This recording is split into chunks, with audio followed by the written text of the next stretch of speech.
Alors, vous l'attendiez, on va avoir un petit moment de détente. Vous attendiez avec impatience, c'est pas vrai puisque vous ne saviez pas qu'elle serait là, la séquence érotique. Et oui, eh bien la voici. Alors pour la séquence érotique, nous avions plusieurs travaux intéressants. Alors nous avions déjà, j'espère qu'il n'y a pas trop de petits dans la salle. Si vous avez vos petits autour de vous, il a fallu les coucher un peu plus tôt, parce que là, j'ai peur qu'ils découvrent la vie. Donc, j'ai eu beaucoup de mal. J'ai essayé de classer vos travaux en fonction des thèmes. Celui-ci m'a quand même, il a amusé pas mal de gens, je suppose. Mais je n'ai pas beaucoup à en dire. Ce n'est pas très klimtien quand même. Mais en tout cas, c'est bravo pour la participation.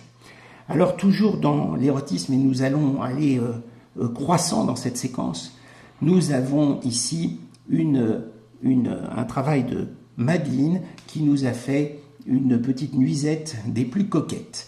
Alors, en fait, je trouve qu'il y a une bonne qualité là-dedans. C'est pas la nuisette, c'est, regardez, c'est ici, tenez, regardez. Vous voyez comme c'est bien.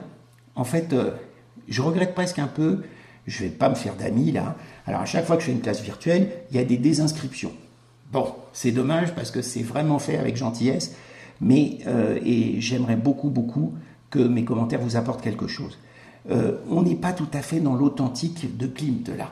Il y a quelque chose de nouveau d'anachronique et c'est un peu trop fleuri pour moi. Je pense qu'on pourra même en parler en détail, mais voilà, en tout cas il méritait de sa place dans la séquence érotique. Alors, plus subtil ici, eh bien, on a deux choses. Alors, cette femme a une robe qui ne tient pas très bien sur ses épaules, vous voyez, ça va pas tarder à devenir intéressant, surtout quand le petit aura demandé qu'elle ramasse les deux bateaux, l'un après l'autre. Donc, à mon avis, elle a des chances de perdre complètement sa robe, et ce petit se régale d'avance, parce que ça le fait beaucoup rire, et c'est vraiment un petit, hein. Parce que vous voyez, il a la tête plus petite que la main de la dame, donc gros comme une balle de tennis, et ça me servira d'introduction à non pas la séquence suivante, il y en a une intermédiaire, mais nous avons préparé une petite séquence anomalie qui va vous régaler. Enfin, j'espère. Alors, toujours dans le cadre de la détente, je vous propose maintenant une petite élection rapide des Miss. Alors, Miss Klimt 2016. Ah pardon, j'allais oublier l'essentiel. Donc le Klimt Masutra, donc un des plus osés de la série. Alors, pas du tout réaliste dans la façon dont Klimt travaillait. Et puis, je vous assure que ça, c'est tout à fait hors sujet pour Klimt. Mais bon, ça a fait plaisir sans doute à tout le monde de voir que tout était permis sur les concours Cygnus Atelier Magique. Donc voilà, pour rafraîchir un peu l'atmosphère, voilà l'élection des Miss. Alors il y a eu quelques Miss. Alors on a Miss Madrid ici. J'ai peu de choses à dire sur la couleur et la technique utilisée. Il me semble qu'il y a du crayon de couleur et que ce n'est pas très adapté à faire une imitation de Klimt qui ne travaillait pas comme ça. Donc Miss Madrid, je vais passer assez vite les Miss quand même. Miss Marrakech ici, qui se repose entre deux danses du ventre. Après Miss Marrakech, il n'y a pas d'ordre, hein, c'est toutes les Miss qui ont gagné quelque chose. Alors, on n'a pas très bien su, parce qu'elle ne parlait pas tout à fait le français, si c'était Miss Bulgarie ou Miss Croatie, je ne sais plus très bien, pas Miss Croatie, enfin, c'était, je crois que c'était Miss Roumanie, voilà. Je m'excuse, j'ai eu un petit trou de mémoire, donc c'est Miss Roumanie ici. Il y a Miss Calcutta aussi. Donc j'aime bien les motifs ici et j'aime bien le fond ici et j'aime beaucoup le chien ou le loup qui hurle, là ça me plaît beaucoup. Le visage n'est pas du tout klimtien, c'est ça le problème, c'est pour ça qu'il a atterri dans les Miss. Nous avons la Miss Égypte aussi. Les couleurs, ça ne va pas du tout. Vous écouterez bien la séquence couleurs si vous voulez bien. Je vais essayer de vous éclairer sur ces questions-là. Alors, il y a quelques Miss un peu tirées par les cheveux. Il y a la Miss robe de chambre, qui a pris un modèle assez long pour couvrir ses pieds, qui, si vous les comparez à ses mains, sont légèrement surdéveloppés. Et je regrette infiniment, évidemment, qu'on ait ce reflet photographique qui quand même permet mal de juger. On peut imaginer, mais enfin la chevelure nous échappe un petit peu. Voilà. En tout cas, pour ceux qui ont fait partie des Miss, merci d'avoir participé, en tout cas. Et puis on a Miss Lascaux, donc, qui a failli gagner Miss Moussarazé, mais elle s'est fait ravir le prix par Miss Moussarazé que voici. Alors je ne sais pas pourquoi on a eu droit à 2 femmes à barbe, mais c'est ainsi, c'est la loi des nombres, et je vous remercie tous d'avoir participé, quel que soit le résultat et l'appréciation que je vous en donne. Je vais quand même faire un petit agrandissement sur la femme à barbe. Ça rappelle un petit peu certains chanteurs des Doors. Ça fait plaisir, ça rajeunit. Voilà. Alors, on a aussi un Klimt bucolique, une série bucolique. Alors, je ne résiste pas à vous montrer le Klimt qui a servi à faire la couverture de Martine qui part en vacances à la ferme de l'oncle Klimt. Voilà, elle a mis son petit dessous rose et son petit blue jean, c'était déjà très à la mode à l'époque. Et nous avons aussi, alors dans le bucolique, il n'y a pas que des choses qui font sourire, il y a aussi des choses plus sérieuses, où on a ici un paysage, c'est notre ami Claude Hart qui a fait ça, qui est bien exécuté façon Klimt, je veux dire. On retrouve bien la façon dont Klimt faisait les boulots. Donc bon boulot, Claude. Mais alors, qu'est-ce que vous avez été me coller ça dans un cadre épais comme ça? Quel dommage. Moi, j'aurais tellement aimé ne voir que le petit paysage. Et d'ailleurs, je crois que quelqu'un vous a pris l'idée, puisqu'on a quelqu'un qui a osé ne faire qu'un paysage façon Klimt. Alors, c'est pas mal fait, c'est une artiste qui a fait ça. C'est bien, mais est-ce que sincèrement, d'ailleurs je l'agrandis pour que vous puissiez voir un petit peu l'exécution qui est bien réalisée, est-ce que vous croyez vraiment que en voyant ça, on aurait tout de suite pensé « Oh tiens, c'est Klimt ». Eh bien, je ne crois pas. Alors, ça n'enlève pas votre mérite, mais vous voyez, on est déjà un peu plus dans l'esprit avec le travail de Midelena, ici, qui a pris un arbre également, mais qui en a fait un véritable décor. Avec une exécution bien réalisée, tout ça c'est bien exécuté. Je regrette infiniment simplement ce visage qui n'est pas du tout crédible, qui n'est pas du tout klimtien et qui casse l'ensemble.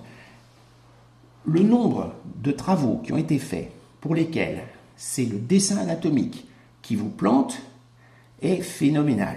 Et c'est pour ça que j'ai des choses à vous dire aussi à la fin de cette classe virtuelle sur le dessin anatomique, sur le dessin académique. J'ai des choses à vous dire car c'est là la clé de la libération du dessinateur ou du peintre. Voilà. Alors, figurez-vous que vous avez vu Martine à la ferme chez son oncle. Eh bien, Martine a grandi et on la retrouve ici. Alors là, c'est Martine qui a grandi et qui a trouvé le papier peint qu'elle cherchait depuis longtemps et qui l'a fait kiffer. Elle cherchait un papier peint à fleurs et elle en a enfin trouvé un qui lui plaise complètement. Voilà. Alors, est-ce que vous voyez à quel point ici on s'est éloigné de Klimt? Pas parce que vous n'avez pas observé, mais parce que vos couleurs ne collent pas et parce que les motifs sont trop floraux. Klimt utilisait les motifs floraux, mais avec une grande mesure. Voilà. Et c'était spécifique. Là, on est vraiment beaucoup trop dans le papier reliure ou dans le papier cadeau. Voilà. Qui est-ce qui a eu droit à ça? Ah, c'est Zazanvi 26. Bah, excusez-moi, hein, ne vous désinscrivez pas pour autant. Hein. On a encore des choses à voir. Alors, toujours ici dans les choses qui ont comment je pourrais dire, c'est toujours parce que c'est dans la partie bucolique, mais on a ici un assez joli thème, on a une bonne exécution de ces parties-là, Et si je le cadre comme ça se passe beaucoup mieux que quand je le vois en entier. C'est de deux, une fidèle de Cygnus qui nous a fait ça, et de deux, eh bien, je regrette infiniment que vous n'ayez pas rempli votre format de manière plus adéquate. Vous auriez pu remonter cet animal, et je trouve, et sans vouloir faire de jeu de mots, que votre travail manque un peu d'élan, et c'est dommage parce que je sais avec quel cœur ça a été fait. Un travail qui m'a laissé un petit peu perplexe parce qu'il avait un petit côté avec les petites gouttes d'eau, les petites gouttes d'or. Il avait un petit côté image pieuse ou carte de Noël qui ne m'a pas rempli de bonheur. Et je trouve qu'on s'est éloigné avec cet animal qu'on comprend à peine d'ailleurs. On ne comprend pas très bien ce que c'est que cette queue ici, ces plumes, enfin, je vais le mettre à l'échelle 1 quand même, pour qu'on puisse juger plus précisément, mais il y a un côté un peu naïf là-dedans, qu'on ne trouve pas chez Klimt, et dans les couleurs, là non plus, à part dans certaines zones, on a quelques zones où on pourrait retrouver des harmonies de Klimt, mais pour le reste, je crois que vous êtes un petit peu à côté, puis il n'y a pas beaucoup de zones vides et en aplat comme ça, chez Klimt. Alors vous avez peut-être manqué de temps, il y en a d'autres qui ont manqué de temps, on en verra quelques-uns à la fin. Voilà, donc ça n'empêche pas de vous féliciter pour votre participation et pour le temps que vous avez passé, puis vous avez quand même passé du temps. Deniselle, alors je ne trouve pas ça très Klimt, pourquoi? Parce que si on imagine, déjà la technique de l'aquarelle, elle n'est pas évidente pour faire du Klimt. C'était très risqué. Flore 3, on en a vu un précédemment, a réussi de justesse, je dirais, avec sa technique favorite qui est l'aquarelle, à faire quelque chose qui soit klimtien.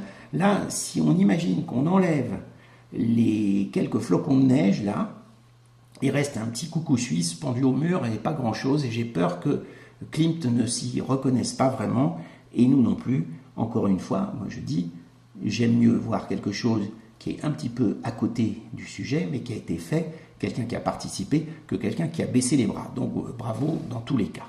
Je ne vais pas le répéter 100 000 fois, mais je le pense sincèrement. Alors ici, on est toujours dans le bucolique, on est même dans le floral, quasiment à l'excès. Cette arche de fleurs me semble un petit peu parfumée par rapport à ce que Klimt fait. On a du motif intéressant et un rapport de couleur ici qui est tout à fait juste, qu'on retrouverait volontiers dans un Klimt. On a ce personnage dont le visage est anachronique. J'ai d'abord cru que c'est un personnage qui n'avait pas de jambes. Mais en réalité, je m'aperçois qu'il est assis avec les jambes tournées vers le fond du tableau et pas vers le spectateur, avec la main enfouie dans les fleurs, ce qui est très pratique pour éviter de dessiner les mains, difficulté anatomique bien connue. Alors, ça n'échappe à personne. Donc, c'est à ce sujet que nous avons un exemple encore plus flagrant. Donc, qui est-ce que je viens de féliciter là? C'est Essiram. Bon, alors, malgré tout, je vois que vous avez passé du temps. Ben, j'aime bien la partie haute, là, regardez. Je ne voudrais pas être méchant en faisant ça, mais regardez comme c'est bien ça, comme c'est bien Klimt. Voilà. Vous vous êtes emporté, en fait, je crois, dans votre élan. Mais mieux vaut l'enthousiasme que l'abstentionnisme.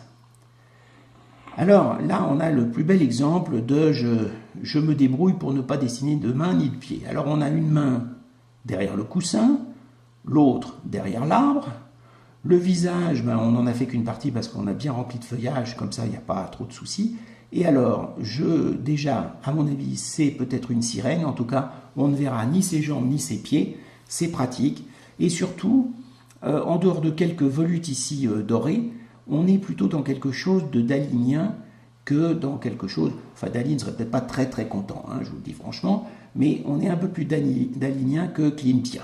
Voilà, donc quand même, un siècle d'avance, c'est quand même être visionnaire. Alors, c'est ce petit préambule sur les mains cachées, parce que c'est une bonne solution pour ne pas atterrir au musée du Puy-Train. Ce sera la prochaine séquence, le musée du Puy-Train. Si vous n'êtes pas encore épuisé de m'écouter, vous allez avoir le musée du Puy-Train. Alors, Je ne sais pas si vous connaissez le musée du Putrin. Pour ceux qui ne le connaissent pas, c'est un musée qui existe depuis, je pense, un siècle, où on a mis dans des bocaux, dans du formol, toutes sortes de pathologies physiques et de choses abominables, puisque l'être humain met parfois au monde des petits monstres.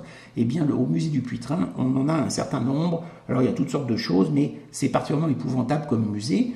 Et eh bien, on a eu la chance d'avoir quelques spécimens avec le concours Klimt que je vais vous présenter maintenant. Alors attention, ça va un peu saigner.